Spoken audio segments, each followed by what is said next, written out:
É um grande privilégio para mim estar aqui nesta tarde com vocês.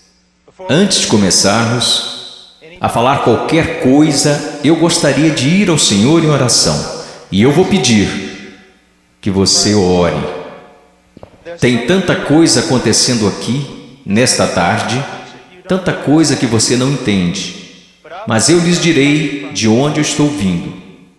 Eu pregarei como moribundo, para homens moribundos, e mulheres e jovens. E eu vou pregar como se eu nunca mais fosse pregar novamente. E eu lhes direi coisas que vocês irão entender errado. E eu lhes direi coisas que eles deixarão tão nervosos comigo. E eu lhes direi coisas que vocês negarão. E eu lhes direi coisas e vocês dirão que eu não tenho o direito de lhes dizer o que estou dizendo. Mas antes de você chegar a qualquer conclusão sobre o que está sendo dito aqui nesta tarde, faça a si mesmo uma pergunta. Veja, pregar é uma coisa muito perigosa. É perigoso para mim, pois a Bíblia diz que sobre falsos mestres virá grande condenação. Se o que eu lhes disser hoje não for verdade, eu estou encrencado e por isso tenho que fazê-lo com temor e tremor, porque eu estarei condenado diante de Deus. Mas se o que eu disser para vocês hoje for verdade, então são vocês que têm motivo para temer e tremer. Porque se eu interpretar corretamente esta passagem das Escrituras que eu lhes darei, será como se Deus estivesse falando através de um homem. E seu problema não será comigo, será com Deus e sua palavra. Então a única questão a ser decidida aqui, nesta tarde, é esta: é este homem à nossa frente um falso profeta? Ou será que ele está nos falando a verdade? E se ele estiver nos falando a verdade, então nada mais importa, exceto conformar nossas vidas a esta verdade. Vamos ao Senhor em oração.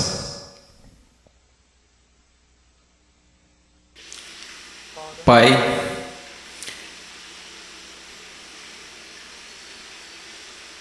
eu sou tão pequeno, tão desprezível de tantas maneiras. Tu sabes, Senhor, Tu sabes. Ó Senhor amado, será que falso fogo continuará sendo a única coisa depositada em seu altar? Ou poderia fogo descer do céu? No meio de tanto barulho e clamores e programações, poderia fogo descer do céu? Podem esses ossos secos voltar a viver? Tu sabes, Senhor. Em Tua soberania eu oro e imploro ante ao trono de Deus, que sejas gracioso para conosco. Que o Senhor abra corações e mentes. Senhor, não podemos contar com que eles os abram, eles nunca o farão. Abra seus corações e mentes e faça com que eles vejam a verdade bíblica. Sopre sobre eles, conceda arrependimento, conceda fé. Traga-os ao Teu reino, Senhor. Para a Sua glória, pelo Seu grande nome, realize estas coisas. Senhor, como o irmão falava, que seja, Senhor, de tal forma que nenhum homem obtenha crédito, que nenhum homem ponha a mão na arca do Senhor e se pôr que caia morto, Senhor. Ó Deus, faça-se presente entre nós, por favor, pois não temos outra esperança, não temos nenhuma outra esperança. Estas crianças não têm outra esperança, a não ser que o Senhor haja. Amém. Estarei ensinando em Mateus capítulo 7. Se vocês têm suas Bíblias, sigam-me.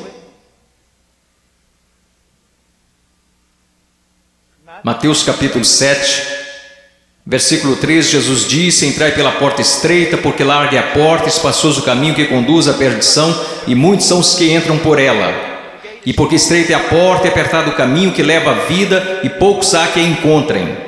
Acautelai-vos, porém, dos falsos profetas que vêm até vós vestidos como ovelhas, mas interiormente são lobos devoradores. Por seus frutos conhecereis. Porventura colhem-se uvas dos pinheiros ou figos dos abrolhos?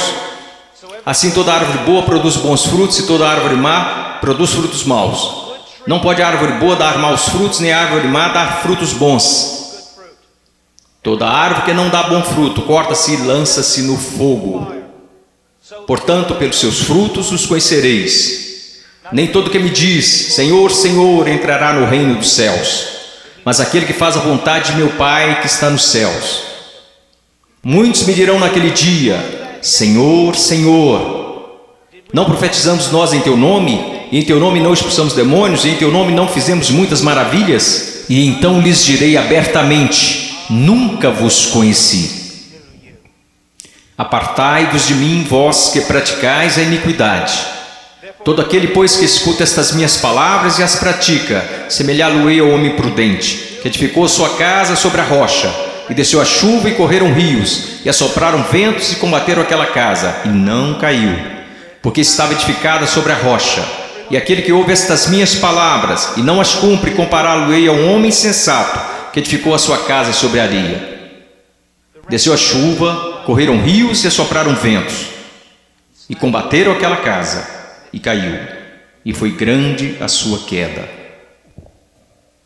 Eu estou aqui hoje. Eu não estou preocupado no meu coração com a sua autoestima. Eu não estou preocupado no meu coração se você se sente bem consigo mesmo, se a vida está do jeito que você queria, ou se a sua conta bancária está no verde.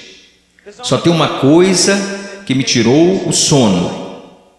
Só tem uma coisa que me preocupou durante a manhã toda, e é isto: em 100 anos, a maioria das pessoas neste prédio possivelmente estarão no inferno. E muitos que até mesmo professam Jesus Cristo como Senhor passarão a eternidade no inferno. E você diz: pastor, como você pode dizer uma coisa como esta? Eu posso dizer uma coisa como esta, pois eu não realizo meu ministério na América. Eu prego a maior parte do tempo na América do Sul, África e leste europeu. E eu quero que você saiba que quando olham para o cristianismo americano, ele é mais baseado em uma cultura sem Deus do que na palavra de Deus. E tantas pessoas são enganadas, e tantos jovens são enganados, e tantos adultos são enganados em crer que por terem feito uma oração uma vez em suas vidas, eles irão para o céu. E então, quando eles olham ao redor e veem outros que confessam a Cristo, e veem essas pessoas tão mundanas quanto o mundo, e comparam-se uns com os outros, nada perturba seus corações. Eles pensam: bem, eu sou igual à maioria do meu grupo de jovens. Eu vejo coisas que não deveria ver na TV e rio das coisas que Deus odeia. Eu uso roupas sensuais. Eu falo como o mundo, eu ando como o mundo, eu amo a música do mundo. Eu amo tanto essas coisas do mundo, mas graças a Deus eu sou um cristão. Porque eu sou um cristão, eu não pareço diferente da maioria das pessoas da minha igreja. Porque eu sou cristão, porque houve uma vez na minha vida que eu fiz uma oração e pedi para Jesus entrar no meu coração. Eu quero que você saiba que a maior heresia na igreja evangélica protestante americana é que se você orar e pedir para Jesus Cristo entrar no seu coração, Ele definitivamente entrará. Vocês não encontrarão isso em nenhum lugar das Escrituras. Vocês não encontrarão isso na história batista até 50 anos atrás. O que vocês precisam saber é que a salvação é pela fé, e fé somente em Jesus Cristo. E a fé somente em Jesus Cristo é precedida e seguida por arrependimento. Um abandono do pecado, um ódio pelas coisas que Deus odeia, e um amor pelas coisas que Deus ama, um crescimento em santidade e um desejo, não de ser como a Britney Spears, não de ser como o mundo, e não de ser como a maioria dos cristãos americanos, mas de ser como Jesus Cristo.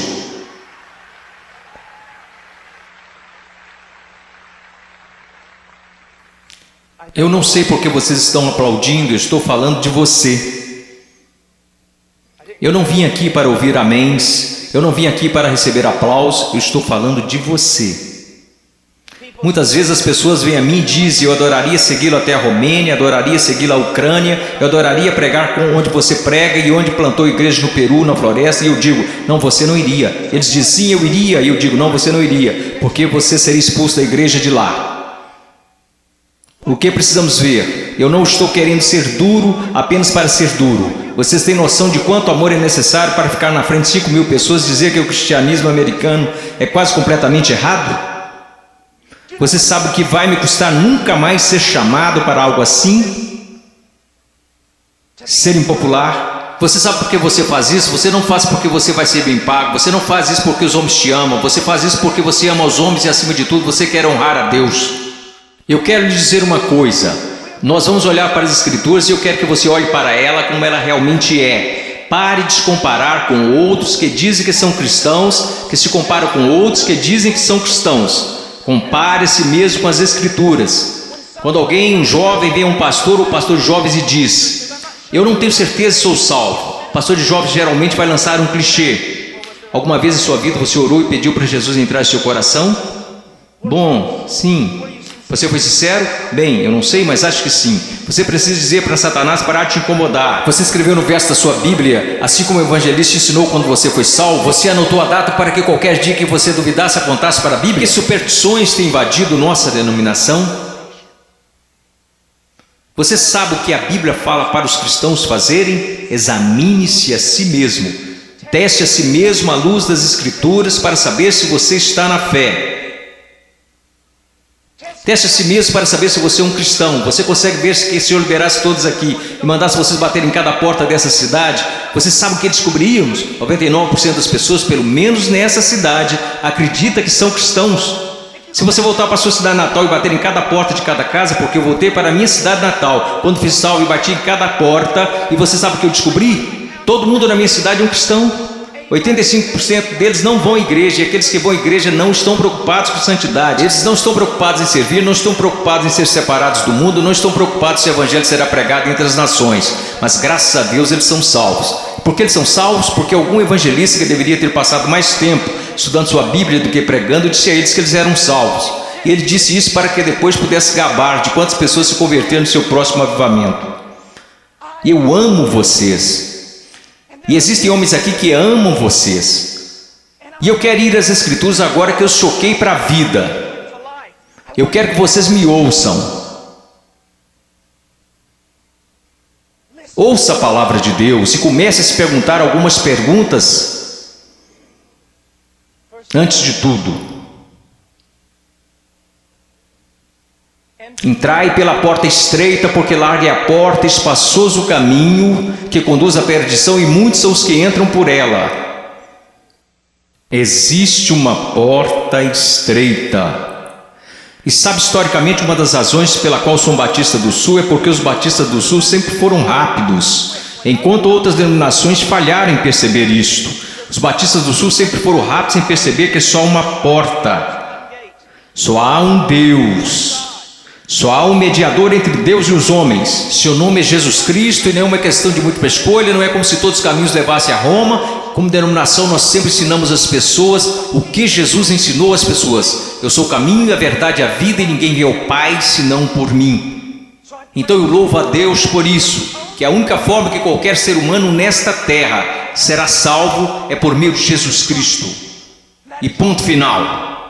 Porque você precisa entender que a Bíblia diz: todos pecaram e destituídos estão da glória de Deus, e vocês não têm ideia do que isso significa. Que nascemos totalmente depravados, odiando a Deus. Que nós nunca buscaríamos a Deus, nunca iríamos a Deus, nós nos rebelamos contra Deus, quebrando toda a lei. Não é só uma questão de que você já pecou, a questão é: você nunca fez nada além de pecar. A Bíblia diz nos profetas que até as nossas maiores obras são como trapos de imundícia perante Deus. E por causa disso, você sabe o que merecemos? A ira de Deus, o ódio santo de Deus.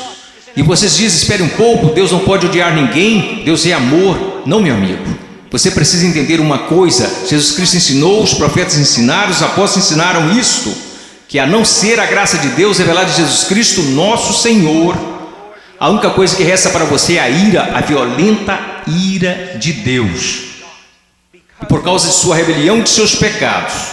Quando falam em universidades, eles sempre são rápidos em dizer: não, Deus não pode odiar porque Deus é amor, mas eu digo, Deus tem de odiar porque Ele é amor. Veja, eu amo crianças, portanto odeio aborto. Se eu amo o que é santo, devo odiar o que não é santo. Deus é um Deus santo, e isso é algo que os americanos esqueceram. Muitas das coisas que você adora fazer, Deus odeia. Você sabia disso? Ore por avivamento. Você vai para a reunião de jovens e quer que Deus seja, mas antes de ir você assiste programas na TV que Deus absolutamente abomina. E então você se pergunta por que o Espírito Santo não desceu sobre nós e por que você tem que criar falso fogo e falso entusiasmo. Porque Deus não está presente. Deus é um Deus santo, e a única maneira pela qual eu e você poderíamos nos reconciliar com Deus santo é pela morte do Filho unigênito de Deus, quando ele foi pendurado naquele madeiro.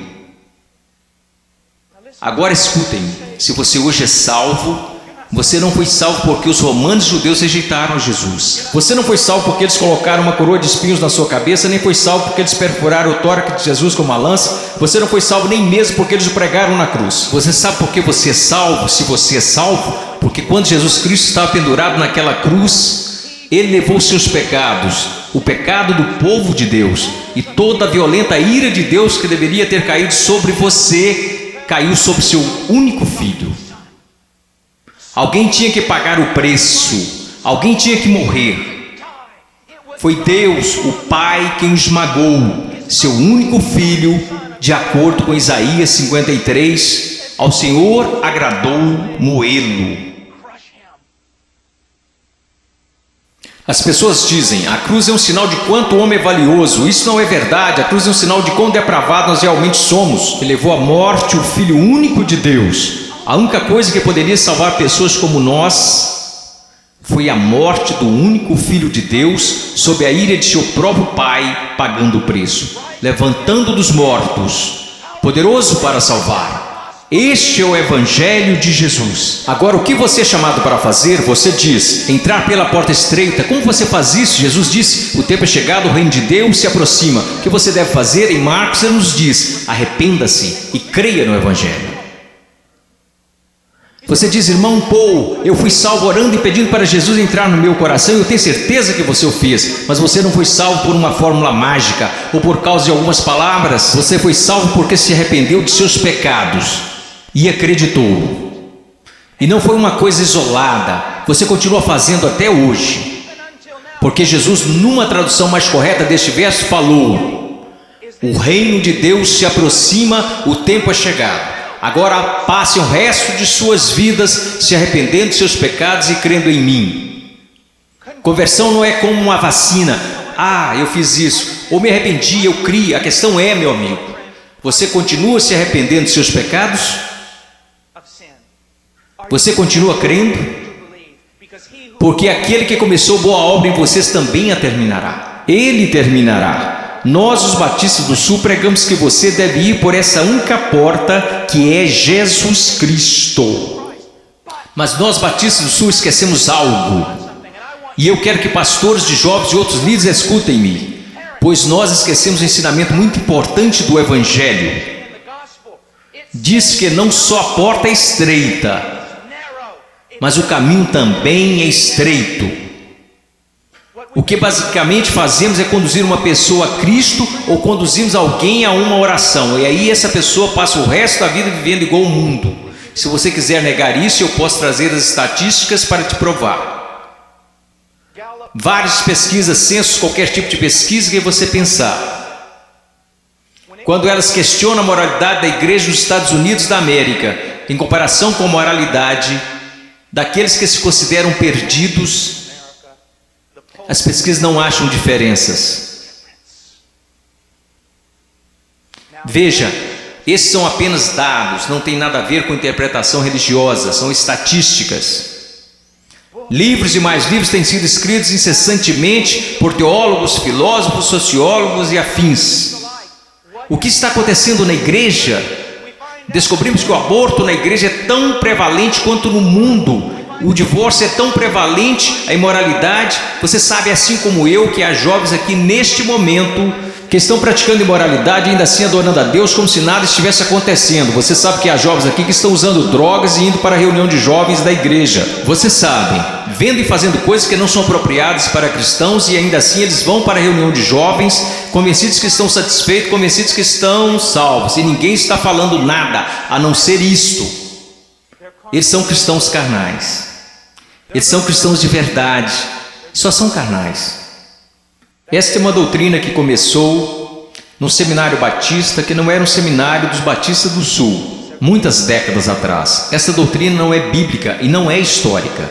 Meu caro amigo, ser cristão carnal não existe. Você diz, espere um pouco, irmão Paulo, 1 Coríntios capítulo 3, não sois porventura carnais? Paulo disse isso? Não, isso foi o que Paulo disse. Você precisa ler o livro todo para saber o que ele queria dizer.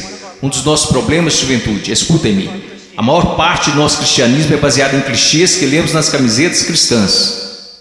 A maior parte do nosso cristianismo vem de músicos e não da Bíblia. A maior parte das coisas que a gente acredita ser verdade é ditado pela nossa cultura e não pela Bíblia. A Bíblia não ensina que uma pessoa pode ser um cristão genuíno e viver em constante carnalidade, perversidade, pecaminosidade todos os dias de sua vida.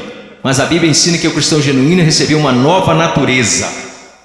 O cristão verdadeiro tem um pai que o ama, que o disciplina, cuida dele e que se importa com ele. Meu coração está quebrantado porque você sabe tanto quanto eu, jovens. Não sejamos hipócritas, não vamos esconder a verdade.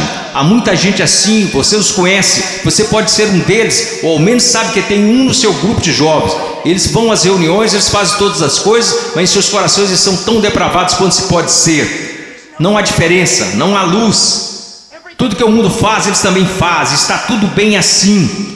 Meu amigo, isso não é cristianismo. Não estão correndo perigo de perder o galardão, eles estão correndo perigo de ir para o inferno.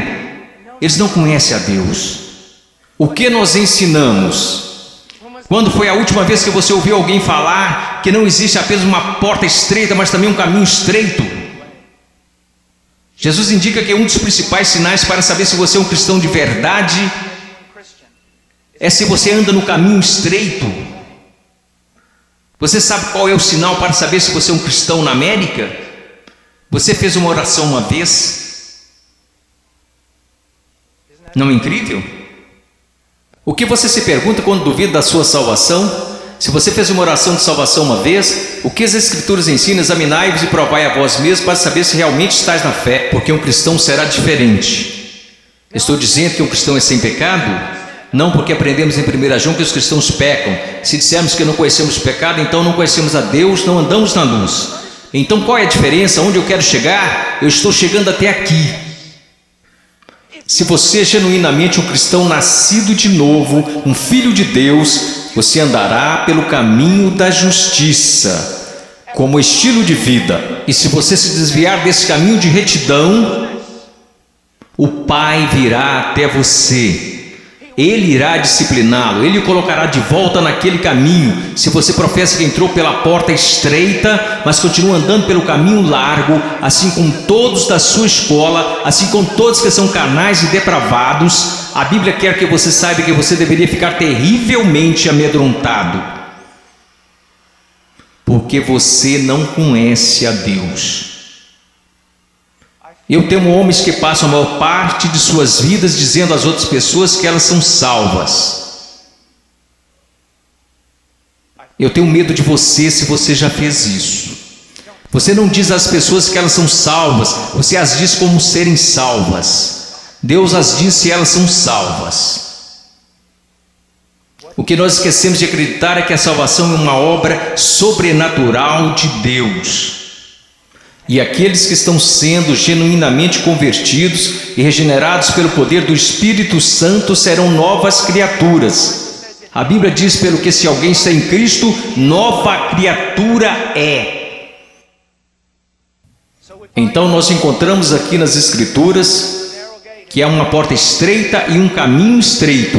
Estamos indo para o versículo 15. Acautelai-vos, porém, dos falsos profetas que vêm até vós vestidos como ovelhas, mas interiormente são lobos devoradores. Por seus frutos os conhecereis. Uma das coisas que você precisa entender é isto, uma coisa que um homem sábio me disse há muito tempo: Paul, seu melhor amigo é aquele que te diz as maiores verdades. Nos Estados Unidos da América, nós nos tornamos tão cheios de não me toques que ninguém pode nos repreender. Ninguém pode nos dizer que estamos errados. E ministros e líderes também têm acreditado nessa mentira. Nós não queremos ofender, nós queremos ser amigáveis. O que você precisa entender é que só um amigo verdadeiro, seu nome é Deus. E se você quer ser amigo de alguém na sua igreja, você precisa ser amigo de Deus. E você precisa estar mais preocupado com a glória de Deus do que você está com as atitudes dos homens. E outra coisa que você precisa entender é que a pessoa que te ama mais é a que vai te falar as maiores verdades. Uma das grandes marcas diferenciais de um falso profeta é que ele sempre vai falar o que você quer ouvir. Ele nunca vai estragar a festa. Ele vai fazer você continuar batendo palmas, pulando, vai fazer você ficar atordoado, ele vai te manter entretido, ele te apresentará um cristianismo que fará a sua igreja parecer um parque de versões de Jesus. E te manterá tão entretido que você nunca se preocupará com grandes assuntos como este. Deus está agindo em minha vida? Eu estou crescendo em santidade? Eu realmente nasci de novo? Escutem-me, se todos nessa cidade acreditam que são salvos, nós sabemos que isso não é verdade pelas Escrituras, porque a Bíblia diz que poucos vão entrar. Como você sabe que você é salvo? Como você realmente sabe que é salvo? Porque alguém te disse? Porque você fez uma oração? Porque você acreditou? Deixe-me te perguntar, como você sabe que acredita? Porque todo mundo diz que acredita. Como você sabe que não é igual a eles? Você sabe como a Bíblia ensina que você sabe se é salvo? Você sabe como a doutrina batista até 50 anos atrás diria que você sabe que é salvo? Você sabe que foi salvo porque sua vida está num processo de transformação.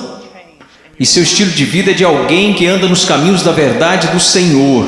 E quando você para de andar nos caminhos da desobediência, como todos nós fazemos, Deus vem até você e te põe de volta no caminho. Uma das maiores evidências que você nasceu de novo é que Deus não permitirá que você fale como sua carne quer falar.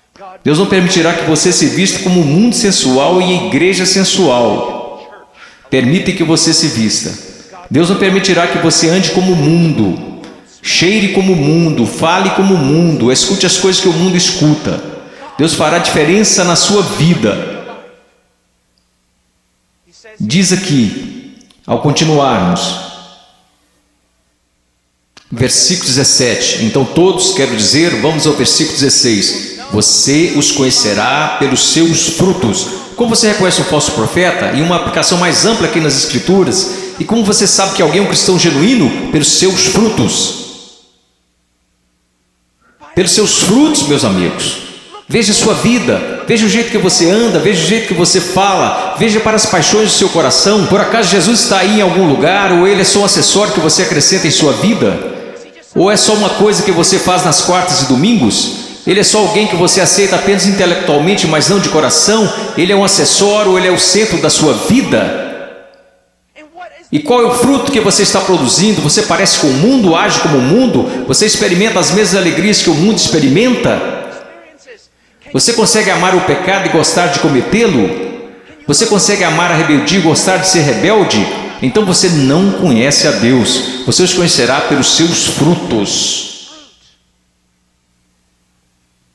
Deus tem o poder para mudá-los.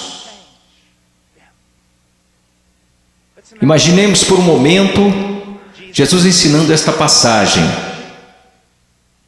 E você está lá ouvindo. E ele olha para você e diz: espinhos, espinhos. Você acha espinhos em figueiras? E você diz: é claro que não, Jesus. Você não é um agricultor, você não é um fazendeiro, você é um carpinteiro, mas todo mundo sabe, Jesus, você não encontra espinhos numa figueira. Então deixe-me fazer outra pergunta. Você encontra figos bons, frutos em espinheiros? É claro que não, Jesus, isso é loucura.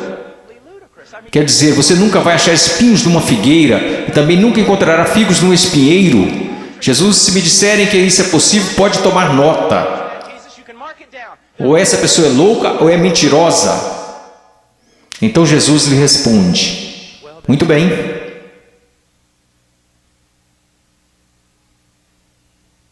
Aqueles que se dizem meus discípulos, mas dão maus frutos, não seria o mesmo que dizer que ou eles estão mentindo, ou que estão loucos em fazer tal afirmação? Deixe-me levar essa ideia mais à frente. Vamos imaginar que eu apareça atrasado e entro correndo aqui na plataforma e todos os outros líderes estão zangados comigo e dizem: irmão Paul, você não considerou que lhe foi dada a oportunidade de falar aqui e você aparece atrasado? E eu digo: irmãos, vocês têm de me perdoar, porque eu estava a caminho na rodovia e meu pneu furou. E eu estava trocando o pneu e enquanto isso a porca da roda saiu. E eu não estava prestando atenção, então eu corri para pegar a porca da roda. Assim que eu a peguei no meio da rodovia, eu levantei, tinha um caminhão de carga de 30 toneladas vindo a uns 200 km por hora, uns 10 metros à minha frente. E aí ele me atropelou e é por isso que eu estou atrasado.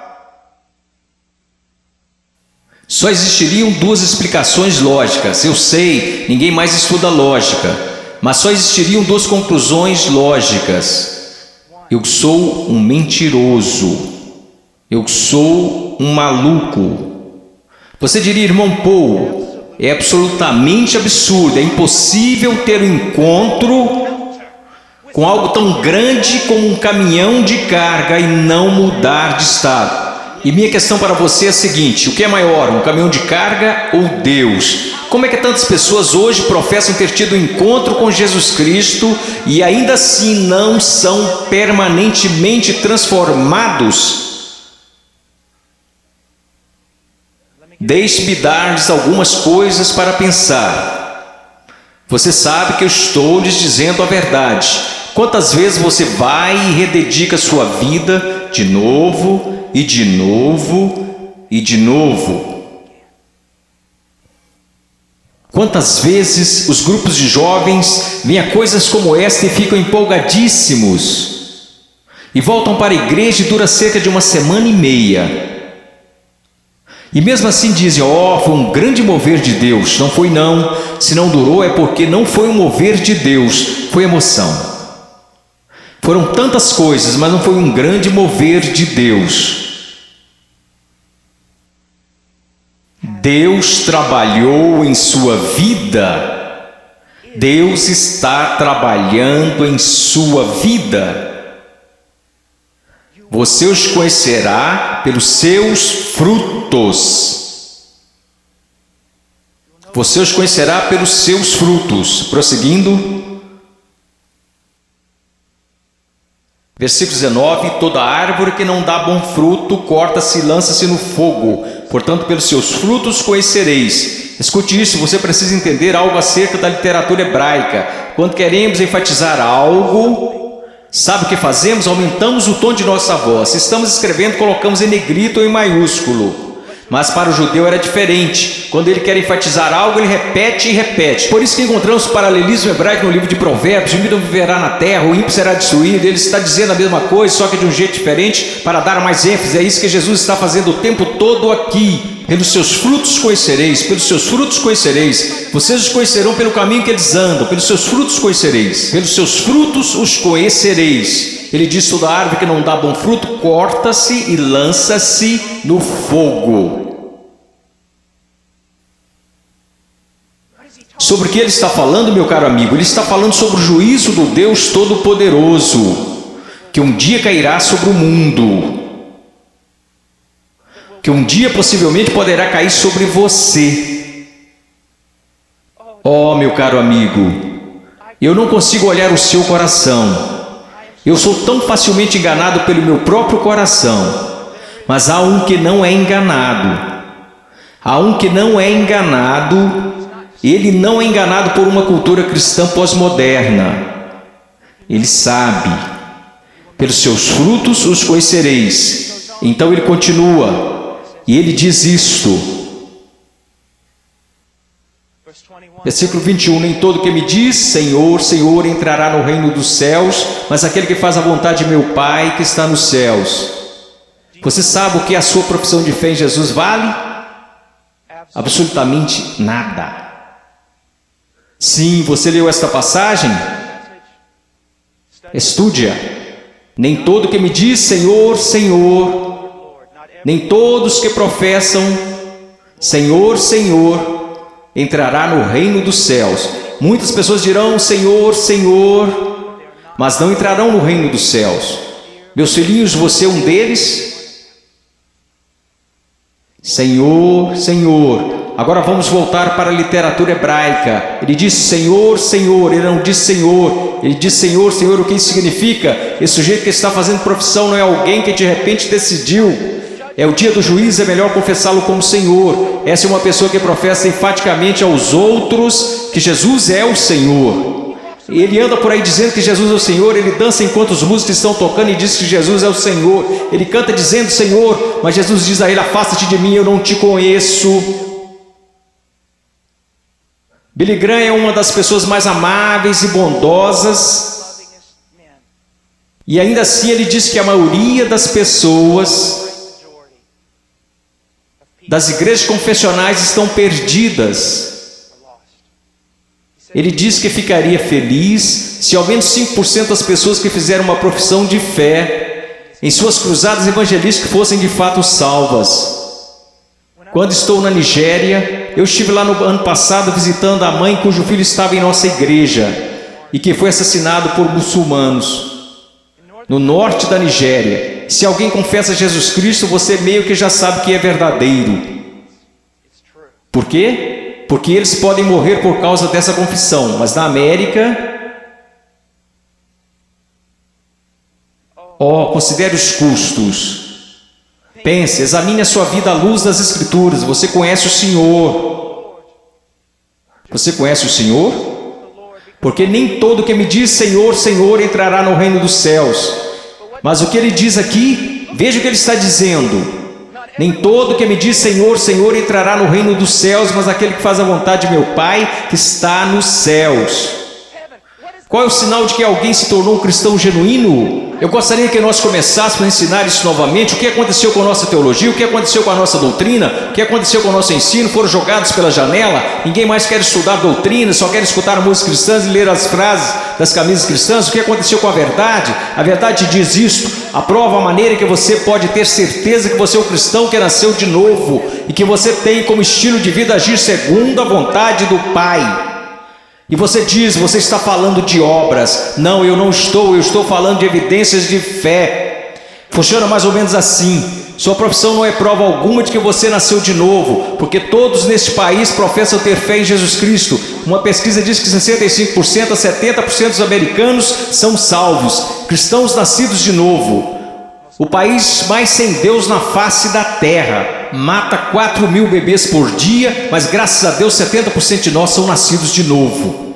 Como você sabe que esta fé que você tem não é falsa? Um estilo de vida que está preocupado em fazer a vontade do Pai, que faz a vontade do Pai, e quando você desobedece a vontade do Pai, o Espírito Santo vem e te repreende pessoalmente através da palavra de Deus, ou através de um irmão ou uma irmã em Cristo, e Deus te põe no caminho novamente. Se você é um cristão genuíno, você não pode escapar dele. Deixa eu me dar um exemplo. Se eu fosse seu pastor, e você tivesse, digamos, 14 anos de idade, e eu estivesse voltando de uma pregação a 1 da manhã e te visse em um parque ou em uma esquina qualquer, com um bando de delinquentes, fazendo coisas que você não deveria estar fazendo, se você fosse membro de nossa igreja, eu diria, entre no carro e eu vou te levar para casa. Eu não ficaria bravo com você, eu ficaria bravo com seu pai, eu diria a ele, Senhor, você é um pai negligente e irresponsável. Deixar seu filho fora de casa em tais circunstâncias. Eu quero que vocês entendam uma coisa, Deus não é um pai irresponsável ou negligente. Se você pode brincar com o pecado, se você pode amar o mundo, amar as coisas do mundo, sempre estar envolvido com o mundo, fazendo as coisas do mundo, e se seus heróis são pessoas do mundo, se você quer parecer com eles, agir como eles, se você faz as mesmas coisas que eles fazem, meu caro amigo, ouça minha voz. Há uma grande possibilidade de você não conhecer a Deus e de não pertencer a Ele.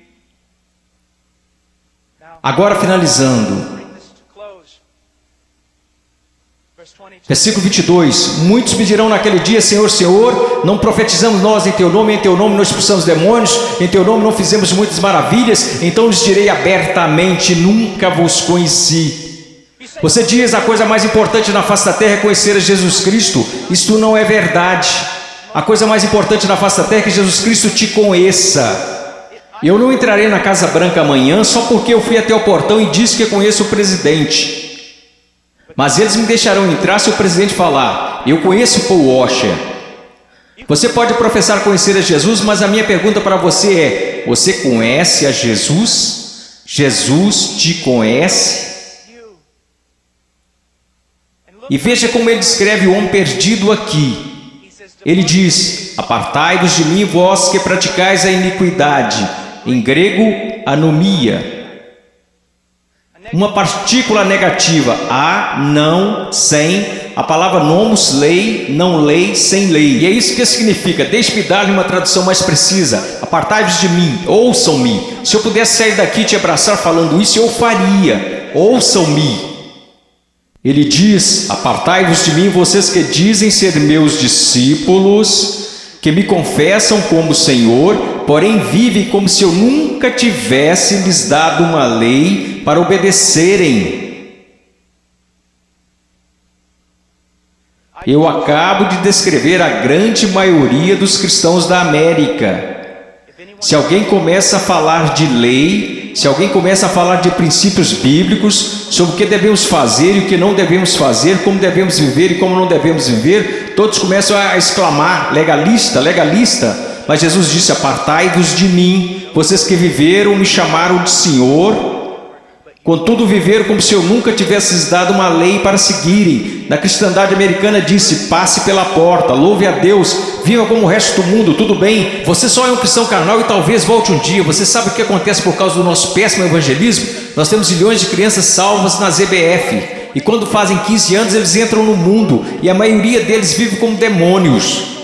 E quando estão por volta de 30 anos, eles voltam e rededicam suas vidas. Talvez eles tenham acabado de ser salvos. Porque, amigos, é mais do que você contar a alguém que você é salvo. Porque sabe que Jesus é Senhor. Satanás sabe que Jesus é Senhor. Sua vida está em processo de mudança? Então ele começa a falar sobre duas pessoas, duas fundações. Você sabe que essa passagem na interpretação contemporânea é importante estudar teologia, é importante estudar história. A interpretação atual dessa passagem sobre a rocha e a areia é basicamente assim: se você é cristão, você precisa construir sua vida sobre a rocha, porque se você construir sua vida sobre a areia, você será um cristão infeliz, sua vida não dará certo. Isto não é o que Jesus está ensinando, e a história me apoia nisto. Quase nunca foi interpretada desta forma. Você sabe qual é a interpretação? É assim: existem dois caminhos. Há o caminho estreito e o caminho largo. Em qual você está? Há dois tipos de árvores. Tem a árvore que dá bons frutos e que vai para o céu.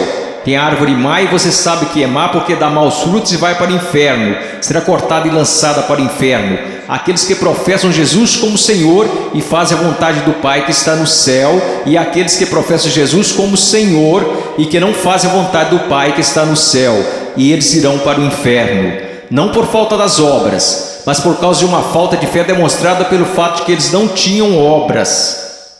E ele continua: não são dois cristãos construindo suas casas em duas fundações diferentes. Esses novamente são o homem salvo e o homem perdido. O homem perdido ouve a palavra de Deus ser pregada, mas não prepara a fundação.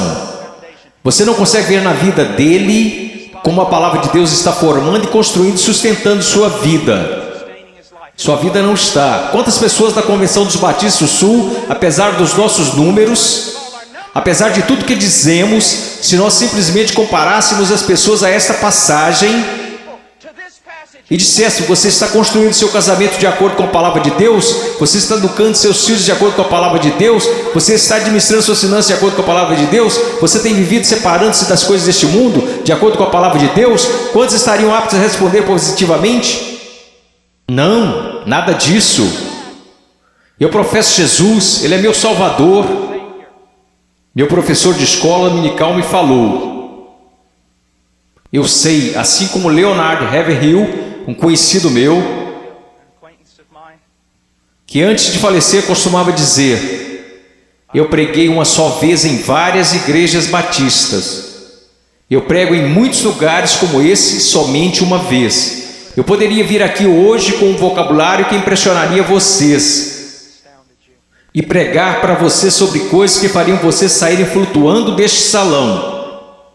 Eu poderia contar-lhes histórias que fariam vocês rirem, histórias sobre cachorros e vovós que fariam vocês chorarem, mas eu usamos demais para fazer isso. Eu sei porque a palavra de Deus é verdade, que existem pessoas que acreditam ser salvas, mas não são.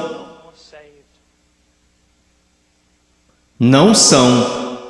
Eu sei que alguns de vocês que olham ao redor e pensam: bem, eu sou salvo, quer dizer, eu pareço com todo mundo do meu grupo de jovem. O que faz você pensar que o seu grupo é salvo? Bem, eu sou como meus pais, ou eu sou como os adultos da minha igreja, ou os diáconos ou pastores, de que isso importa? Você não será julgado por eles no dia da vinda de Cristo. Minha pergunta para você, querido, minha pergunta para você, meu filhinho, quero dizer, vocês poderiam ser meus filhos. E eu oro para que um dia, quando meu filho crescer, que haja um pregador que fique diante dele e diga: basta, vamos nos focar. O que a palavra de Deus diz? A sua vida se apresentará diante do fogo ardente, que é a santidade de Deus no dia final. Amada, preciosa menina, amado, precioso jovem, no dia final a sua confissão permanecerá verdadeira. Você é salvo.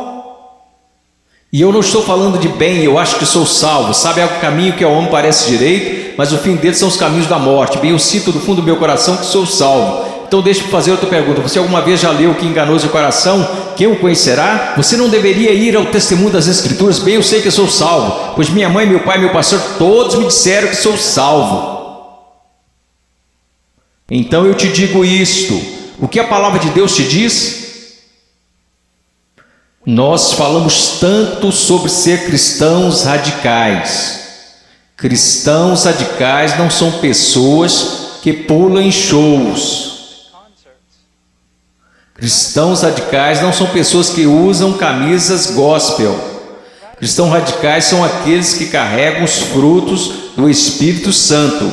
Cristãos radicais são aqueles que respeitam e honram seus pais, mesmo quando sentem que seus pais estão errados. Cristãos radicais são aqueles que não... Agora escutem, isso vai deixá-los irados. E eu estou falando com garotos e garotas. Cristãos radicais são aqueles que não se vestem sensualmente para mostrar seus corpos.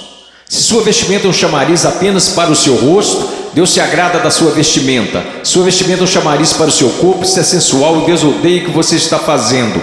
Todo mundo gosta de falar sobre um profeta, mas ninguém quer escutá-lo. E eu estou falando sobre cristianismo. Eu passei minha vida em selvas, eu passei minha vida congelando nos Andes, eu vi pessoas morrerem. Um garotinho, Andrew Myman, os muçulmanos atiraram 5 vezes o seu estômago e o deixaram morrer na calçada, simplesmente porque ele exclamava: eu estou com tanto medo, mas eu não posso negar a Jesus Cristo. Por favor, não me matem, mas eu não negarei. E ele morreu numa poça de sangue. E vocês falam sobre ser cristãos radicais porque vocês usam camisas gospel e vão a um congresso? Eu estou falando sobre santidade, eu estou falando sobre ser cheio de Deus. Você sabe o que seria mover de Deus neste local? Se todos vocês caíssem sob convicção de pecado, se eu mesmo caísse sob convicção pelo Espírito Santo e nos prostrássemos e chorássemos, pois assistimos coisas que Deus odeia. Pois usamos coisas que Deus odeia, pois nós agimos como o mundo, parecemos como o mundo, cheiramos como o mundo, fazemos as mesmas coisas que o mundo e não sabemos que fazemos essas coisas porque não conhecemos a palavra de Deus. Porque mesmo que falemos como uma denominação, que a Escritura é a infalível palavra de Deus, só que ganhamos basicamente um monte de ilustrações, histórias e novelinhas. Oh, que Deus brilhe neste lugar. Que viremos nossas costas para o pecado, que renunciemos às coisas que desagradam a Deus, e então que corramos para Ele, alegremos-nos nele e o amemos.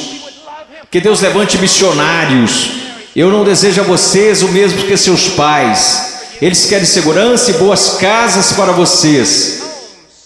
Eles querem que vocês tenham carros e respeito. Eu quero para vocês as mesmas coisas que quero para o meu filho, que um dia ele pegue uma bandeira, a bandeira de Jesus Cristo, e coloque-a num monte onde ninguém esteve antes, e que eles clamem: Jesus Cristo é Senhor, mesmo que isso custe a sua vida.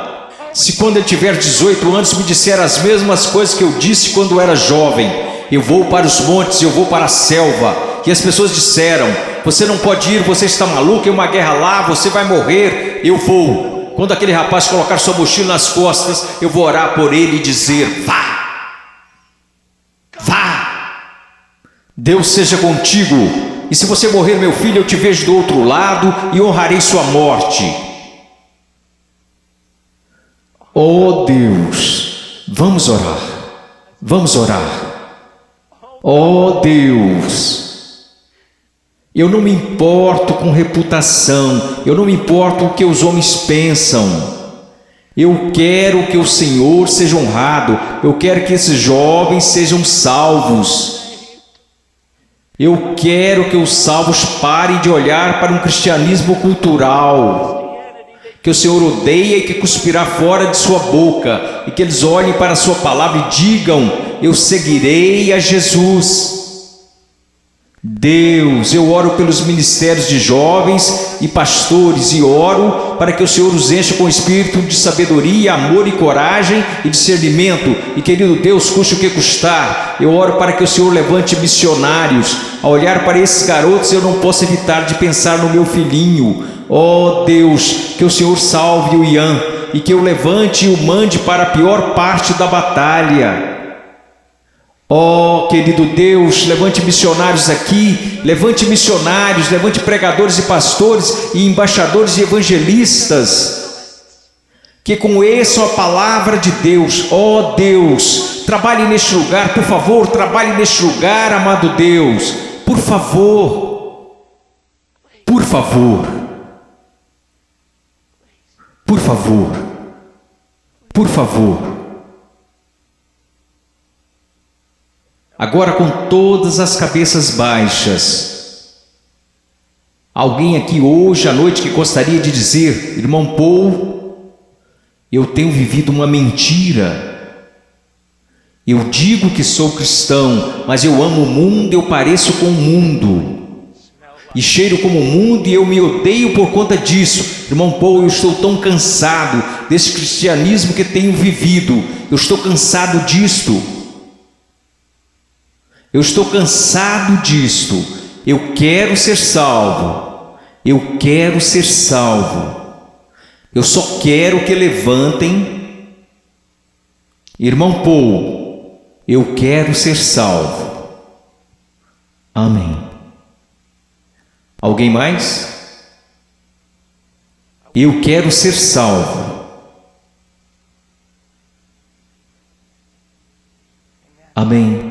Amém. Em momentos teremos um apelo, e vocês que levantaram, eu vou descer aqui e quero que vocês se encontrem comigo. Eu quero falar com vocês agora. Vocês podem se sentar. Obrigado. Agora quero conversar com vocês que professam ser cristãos.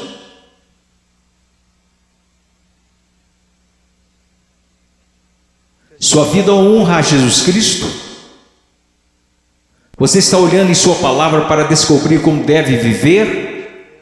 Eu oro de todo o coração. A única coisa que irá salvar a igreja na América, só há duas possibilidades. Uma é uma reforma total em nossas pregações, de nosso estudo da palavra de Deus, e a outra é uma perseguição feroz e horripilante. Essa é a única coisa que irá salvar a igreja na América. Eu oro para que vocês retornem à palavra. Eu oro, ouçam-me, jovens, vocês precisam dizer: ok, como eu devo proceder perante meus pais? Vá à palavra, descubra, obedeça. Como devo me vestir? Vá à palavra, descubra, obedeça. Como devo falar? O que devo escutar? Ponha cada pensamento, palavra e ato em sujeição a Jesus Cristo.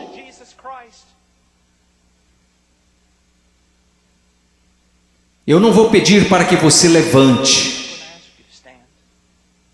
Porque eu estou tão cansado de pessoas virem à frente e assumirem compromisso e esse compromisso durar apenas 2 minutos. Eu não estou aqui para poder escrever na minha revista que zilhões de vocês vieram à frente. Eu quero que você vá para casa e viva para Jesus Cristo com todo o seu coração. Mas se você precisa de aconselhamento, você dirá: irmão Paul, eu quero viver para Jesus Cristo, mas eu não sei como. Em minutos nós iremos fazer um convite e eu quero que você venha à frente, não para assumir um compromisso. Se quiser assumir algum compromisso, faça isso daí de onde está sentado. Se precisa contar a alguém, vá contar ao seu pastor, vá contar ao seu pastor de jovens e quer saber, nós saberemos se esse compromisso irá durar. Quer saber como? Porque irá durar. Nós saberemos se foi de Deus. Deixe-me contar-lhes uma coisa. Se você tomou a decisão de seguir a Jesus Cristo, se você tomou a decisão para ser salvo nesses 2 últimos dias, eu quero dizer algo: se você foi genuíno, durará. Se daqui a algumas semanas você voltar direto ao mundo, viver como o mundo, agir como o mundo, quero que você saiba de uma coisa: você não entendeu nada aqui neste final de semana, você foi emotivo, apenas isto. Se você realmente ganhou algo do Senhor, eu quero que você saiba, isso durará. E ainda que você tente correr disto, você não vai conseguir. Oh, eu amo tanto a vocês, Eu peço que todos levantemos.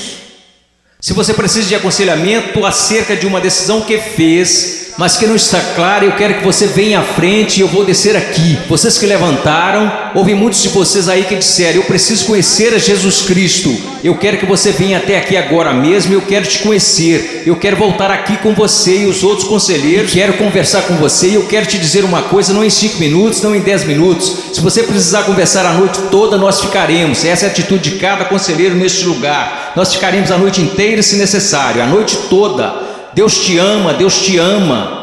Deixe-me orar por você. Querido Deus, por favor, Senhor, ouve aqui. Senhor, tanta movimentação. Ontem à noite, Senhor, eu não sei o quanto de tudo isso foi real, e eu sei que vi pessoas chorando na noite passada. Eu vi pessoas tentando assumir compromissos, e eu acredito que uma parte do que aconteceu aqui a noite passada foi por sua causa. Hoje de manhã eu vi um jovem pregar, Pai, dar seu testemunho, e eu vi um trabalho genuíno do Espírito Santo. Eu não sei quantas dessas decisões foram verdadeiras, mas aconteceram algumas coisas reais aqui. Agora eu oro, Pai. Eu não sei o quanto será real, somente o tempo e a eternidade nos mostrarão. Mas, ó Deus querido, por favor, trabalhe em nome de Jesus. Amém.